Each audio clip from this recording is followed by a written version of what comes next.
Hello friends, welcome back to the channel. My name is Felicia and this is The Feminine Fancy. Things look a little bit different today because I'm using my husband's camera, which I don't normally do because I never know how to work it. I never understand the settings. I don't know what he was doing, but it's already set up here. So I'm just gonna go ahead and take advantage of this and utilize it. And that's why things look a little bit different today. So leave a comment down below if you enjoy this new elevated look, because if you do, I will try and use this camera a little bit more often. In today's video, I really want to talk about how to go from being in survival mode to thriving. I want to talk about this because I have experienced being in survival mode a number of times in my life where you just feel like you can't get out of bed, like you don't want to do your skincare routine, you don't want to socialize, you don't want to go out, you don't want to do any of the things that you normally want to do because you're just so focused on just getting through the day and just surviving. A lot of times this can be a trauma response, or it can be a response to a breakup or a rejection, or just anything that kind of throws you off your axis and makes you feel like you are not that girl anymore, anything that gets you in that mindset. And the fact is that we're all gonna go through phases in life where we're just trying to survive. Sometimes life really does feel like we're just trying to get through the day. I really want to talk about how we can go from surviving to thriving. Now, these are not gonna be your sort of typical tips. It's not gonna be about doing your skincare routine and focusing on self-care, although I do think that that is important. But hopefully these tips are things that you haven't thought of, or if you have thought of, that you will be inspired to implement. Before we begin, if you could do me a huge favor and give this video a thumbs up, that would be a lot of help. I'm trying to test out this idea that I can revive this channel before the end of the year. If I can't, then I guess I failed. If I can, then that would be a lot of incentive for me to continue with the channel and continue growing the feminine fancy. If you do like this video, at the end you can give it a thumbs up, and if you don't like it, then you don't have to do that.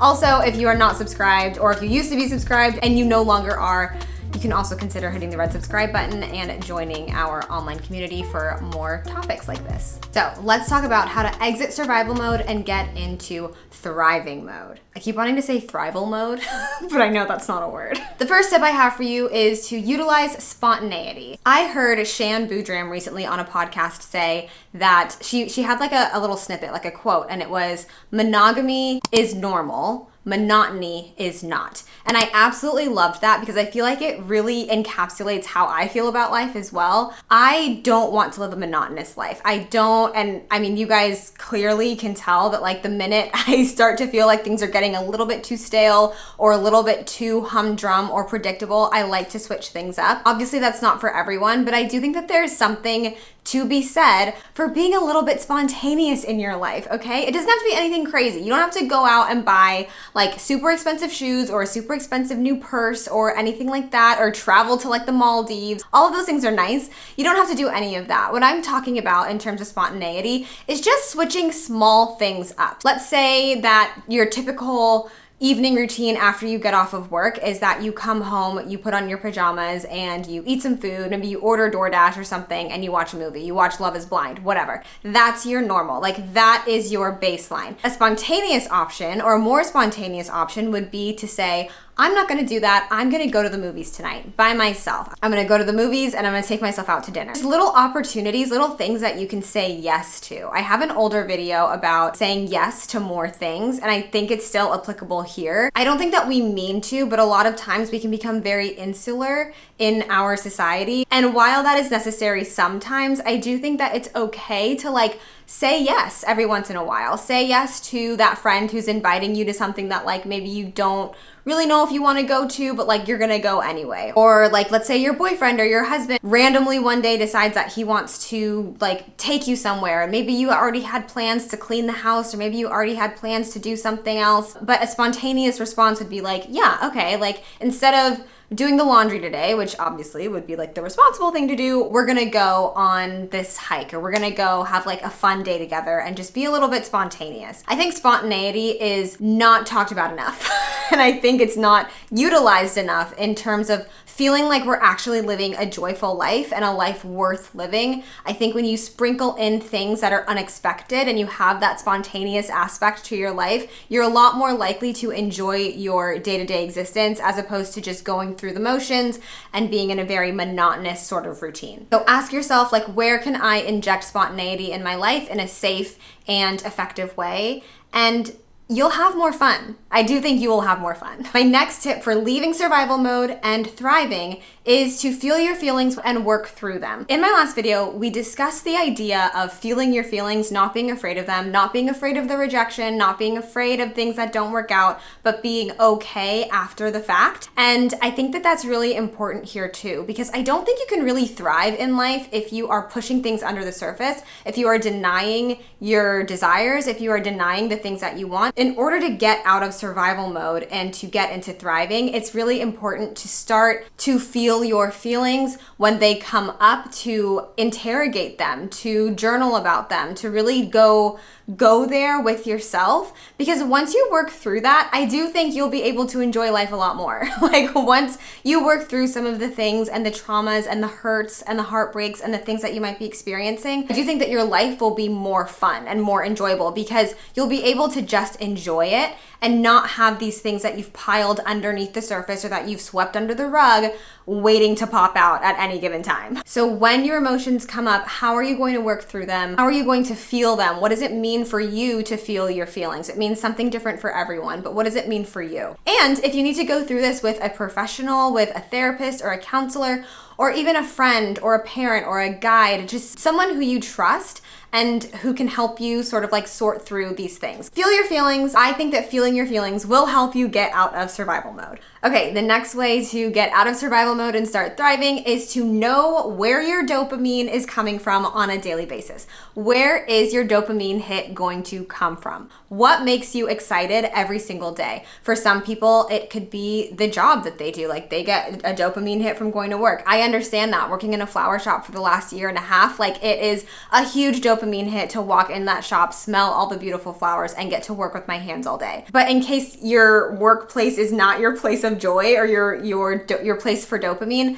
think about other places where you can get that burst of joy throughout your day and plan for it. That way you can start looking forward to it. For a lot of people, I know that, like, they start thinking about their morning coffee the night before. My husband is one of these people. He goes to bed excited about coffee in the morning. So that could be it. Or maybe you know that you're going to have like a nighttime bubble bath or Epsom salt bath every other night for the entire fall and winter season. Maybe that's something that you look forward to. I used to do that a lot. I don't as much because the bathtub here is like not my favorite. You know how sometimes bathtubs are like either just too small or just too long? Like, that's how this one is. It's like just long enough to be uncomfortable. But I used to absolutely love setting up like a bath time ritual once a week, and it gave me something to look forward to. It was almost like a date that I made with myself, and I kept that date, and I would set up my bath and I would get whatever book that I was reading at the time and just have a lovely evening to myself. So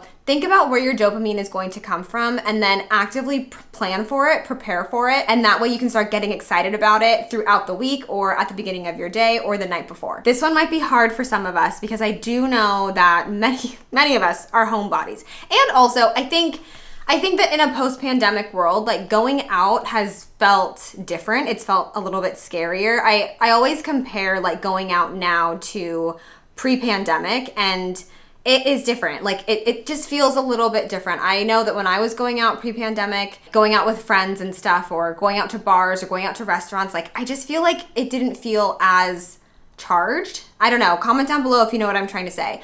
So I do understand that like going out can be an ordeal, and you know, some people are still wanting to wear masks. Some people are not comfortable in large settings just because of some of the things that we've seen that happen in public spaces in large groups.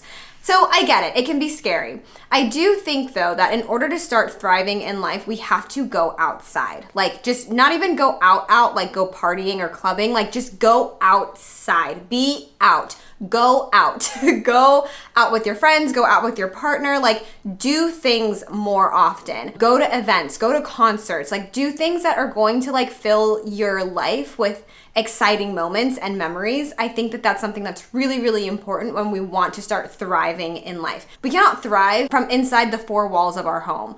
We have to go out. We have to see the world. We have to interact with people and engage with people. And I think that it makes for a healthier society, to be completely honest. My husband and I went to a concert a few weekends back, and before the concert, we went to a restaurant that was right next door that actually happened to be a very popular restaurant. It was called Nopa in San Francisco. We're sitting at the bar, and this guy next to us, he just started chatting us up. He was there by himself, and come to find out, he was like on a business trip from Toronto, and he just started chatting us up, and we were just like, he was asking us all these questions about the city and like, what do we like at this restaurant? And we were just like having this really fun conversation with this guy from Toronto. And those are the kind of interactions that, like, am I ever gonna see that man again? No, I don't even remember his name. But that's not the point. The point is that we get to have interpersonal interactions with people. We get to have those like tangible interactions with people where it's like we're one-on-one with someone and we're vibing and we're laughing, and you just don't get that online, and you don't get that from the confines of your house or your bedroom. I know it can be scary to go out. I know it can be intimidating and things are crazy right now, but I do think that if you feel comfortable enough, if you feel safe enough, go out, go find some events to go to things with your friends that you wouldn't normally go to. And I think you'll start to feel a lot more alive. This one's really important, and this one is specifically for women who are like me and struggle with hormone imbalance. And that is, figure out what you need to balance your hormones and then actually do it. This is mostly for me because I know what I have to do and I still most of the time don't do it. For women, our period, our monthly cycle, is kind of like a report card for our overall health. And so if you are struggling with hormone imbalance, what that's basically saying is that your body's a little bit out of whack. There's something that you need to work on. Maybe there's like a mineral or a supplement that you need to be taking, or a different diet that you need to be trying out. Like, there's just, as women sometimes, especially those of us who have like sensitive hormonal systems, we have to just kind of like tweak things ever so often to figure out like, how are we going to get to the place where we are thriving and we are feeling our best. For me, a lot of the times that means eating a anti-inflammatory diet, which is something that like is not like, it's fine, but it's like, you know, obviously I want to be able to like eat pizza or like pasta whenever I want to and not have to worry about if it's like wreaking havoc on my body. But unfortunately, that's just where I'm at in life right now. And so eating an anti-inflammatory diet is the way that I feel the best. And figuring out how to go from surviving to thriving is about figuring out what makes you feel the best. What diet makes you feel the best? What workout regimen makes you feel the best? Are you working out too much? Like, maybe you don't need to be going so hard all the time. Do you need to be doing more walks, doing more resistance training, maybe taking a dance class, thinking outside of the box with your exercise? Like, what's going to make you feel the best, and what's going to help get your hormones to a place of like, you know, stasis and like an equilibrium? You really can thrive, because once we do that and we address the hormonal imbalance and we address some of these like feminine issues, our overall health will improve, and then we can thrive in a much more authentic way. So if you're like me and you have any sort of hormonal imbalance issues, there are a few creators that I really like to follow. I will link them down below. One of them is Glampreezy. I actually had a one-on-one session with her, and she was phenomenal, and she helped me so much in just like my fibroid journey, and I love her. So I will leave her link down below, and I'll link some other resources as well for you guys. But figuring out your hormones and any sort of hormone imbalance problems is going to be key in getting you to really feeling like you're thriving as a woman. My next tip for going from surviving to thriving is to read for fun again. Read fiction books, read romance novels, read fantasy, mystery, thrillers, like whatever. I think we've gotten so far off course in terms of like only focusing on self-care and self-help that it seems like a lot of people don't know how to just enjoy life anymore. And that's kind of what I was talking about in my detachment video. Sometimes it just feels like people, like, we're not even enjoying life. We're not even having fun anymore because we're so focused on strategy. We're so focused on being that girl, being, you know, the most magnetic, the most beautiful, the most everything, that we're like not even having fun. And for me, reading is fun. I love to read. I love a good fiction book. Last year, I set the goal of reading one book for each month of the year. And I think I got really close to actually doing that. This year, I didn't set the goal, so I barely read, and I was really upset about it. But I did just finish a book that I liked. I will leave it linked down below. And I'm also reading another book called Listen for the Lie. It was recommended to me by the librarians at my local bookshop, or the bookkeepers at my local bookshop, the people who work at my local bookshop. They said it was really good, and it is really good so far. So I'm enjoying that. If you guys have been around for a while, you know that in October, I love to read a spooky book. So I just finished one, and I'm reading this one now, and I love it. Like, of course, there's nothing wrong with self-help. There's nothing wrong with wanting to improve yourself and improve your life and all of these things. However, I do think that it's okay to read just for fun. Like, I think it's okay to just have that as like your hobby and not have every single book or every single piece of literature that you pick up have to go towards like a specific goal of making you like a better version of yourself. Like, we get it. We're always trying to be better, and I get it, but like, we can read for fun too. If you haven't picked up a fiction novel in a long time, I have some recommendations I will leave down below. I also have some recs from people from my other channel. I was talking about this in my Hello September video. So if you go watch that one, people were dropping a lot of recs in that video as well. Cook meals at home. I honestly think that when you are in survival mode, that is when we are utilizing things like DoorDash and Instacart more and more and more. And of course, I'm not talking about those of us who have physical limitations or health limitations that make it so that those options are positive. I'm talking about those of us who don't have those limitations and are still using or abusing DoorDash or, you know, these sort of convenience economy apps so that we don't have to do as much work. It does seem like you are being more efficient at the time because it's like, okay, instead of like having to cook and clean and do all this stuff, like I'm just gonna get the meal brought to me and I'll be able to do other stuff. But I do think that you pay for it in the long run. You pay for it with your health, you pay for it with your finances, pay for it in just not like being able to say that you made a meal for yourself. There's something so like beautiful and sacred about cooking for yourself and your loved ones. There's an Anthony Bourdain quote that I love where he's talking about garlic, and he says that if you don't feel like peeling fresh garlic, then you don't deserve to eat garlic. And I tend to agree. The jarred stuff does not taste anything like what fresh garlic tastes like. And I think that's almost kind of like a metaphor for like these convenience economy things that we have become so accustomed to. It's like, yeah, it's easier to DoorDash something, or it's easier to just order takeout or whatever, but it's so much better, and so it feels so much better, like in so many ways, to make your own meals. And I think that when we're just trying to survive, we're trying to get through the day as like easily as possible. So I do think that these things have their place for when you just simply